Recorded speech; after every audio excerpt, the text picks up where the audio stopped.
وصفه للتسمين بالشوفان اولا بالخرطال او لافوان.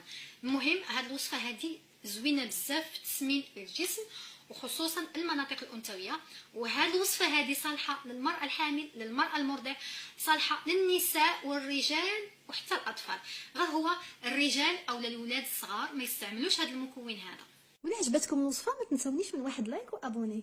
انا استعملت هنايا هذا دانيت، ممكن تستعملوا دانيت، ممكن تستعملوا اي نوع نتاع الياغورت او الزبادي عندكم، غير ما تستعملوش المسوس او بدون سكر، خصو يكون محلى. يعني اي نوع نتاع الياغورت او الزبادي ممكن تستعملوه. ممكن تخلطوا هذه الوصفه هذه بالحليب، يعني عندكم اختيارات، ديروا بالياغورت او لا ديروا بالحليب، يعني كيبقى لكم اختياري.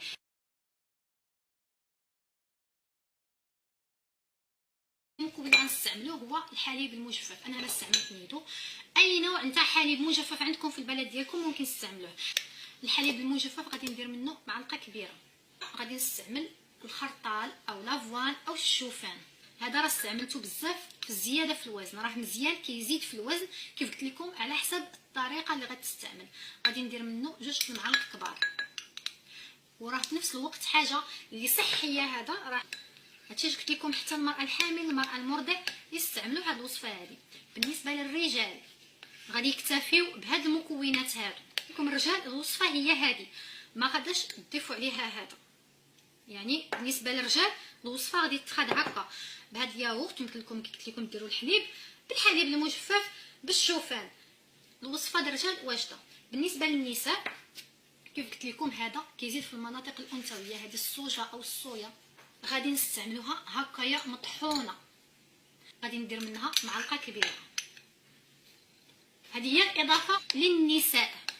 وبالنسبه للرجال او للولاد الصغار يكتفيو غير بالمكونات الاخرى، ما يستعملوش الصوجه لان كتزيد في المناطق الانثويه. بالنسبه لطريقه الاستعمال غادي تخاد هذه الكميه هذه، يمكن لكم ديروها مور العشاء، راها زوينه بزاف. بالنسبه للناس اللي كيبغيو الزياده في الوزن بالنسبه بسرعه غادي تاخذوا 2 من هادو، لان كيف كنقولوا على حسب كل واحد الامكانيات ديالو. يعني كيبقى لكم اختياري. هي راه مره واحده راها مزيانه مور العشاء قبل النوم. بالنسبه اللي باغيين الزياده في الوزن بسرعه، يعني واحد الوقت قصير كتزيدوا في الوزن، هذه غادي تاخذوها مور الغدا، يعني من بعد ما تغداو تاخذوا هذه الكميه هذه، ومن بعد ما تعشاو وجدوا كميه اخرى. دومي عليه ان شاء الله حتى كتوصلي للنتيجه اللي انت بغيتي.